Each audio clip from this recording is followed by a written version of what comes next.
तो जय हिंद दोस्तों, क्या हाल चाल, सब बढ़िया। आई होप आप लोग बहुत अच्छे होंगे।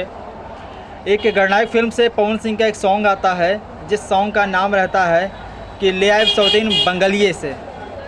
ले आए सौतीन बंगलिये के इस गाने की बात मैं क्यों कर रहा हूँ, ये गणनायक फिल्म से आया था। अनुपमा यादव और पवन सिंह ने इस गाने को गाया था और सालू सिंह और बिक्की सिंह दो इसके फिट में थे। और इस गाने की बात मैं इसलिए करने आ रहा हूँ क्योंकि इस गाने ने कोई रिकॉर्ड वगैरह तो नहीं बनाया है, लेकिन फिर भी मैं इस गाने की बात इसलिए कर रहा हूँ क्योंकि कुछ तो हुआ इस गाने के साथ जो दिल को टच कर गया।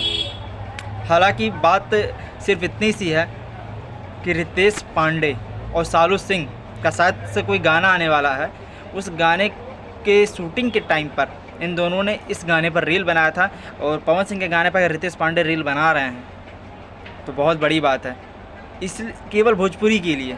इसलिए मैं कह रहा हूँ क्योंकि भोजपुरी में लोग केवल बात आगे बढ़ाने के लिए कहता हूँ। पर्सनली मैं खेसारी लाल को ये बात कहना चाहूँगा कि किसी को आप आगे कह रहे हो कि भोजपुरी यार तुम भी काम करो, तुम भी काम करो, हम जगाने का काम करते हैं। कोई जग करके काम नहीं कर पाएगा भोजपुरी के लिए। आप उनके गाने अपने गाड़ी में सुनो, आप जो पर्सनली देखते हो पब्लिकली देखो, उसको सुनो, उसको एंजॉय करो, उसके साथ रील बनाओ और सब एक दूसरे के साथ। ऐसा नहीं केवल खेसारी लाल ही सबके गाने गाएंगे, सबके गाने पर रील बनाएंगे।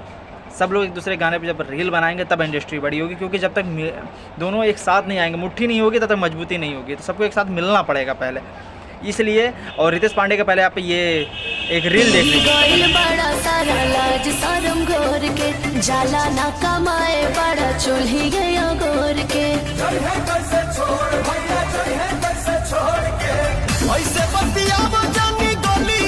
तो जैसा कि आप लोगों ने रील देख लिया होगा और ये चीज़ मेरे दिल को बहुत ही टच किया और मैंने सोचा कि आप लोगों तक पहुंचाने की बात ज़्यादा ज़रूरी है।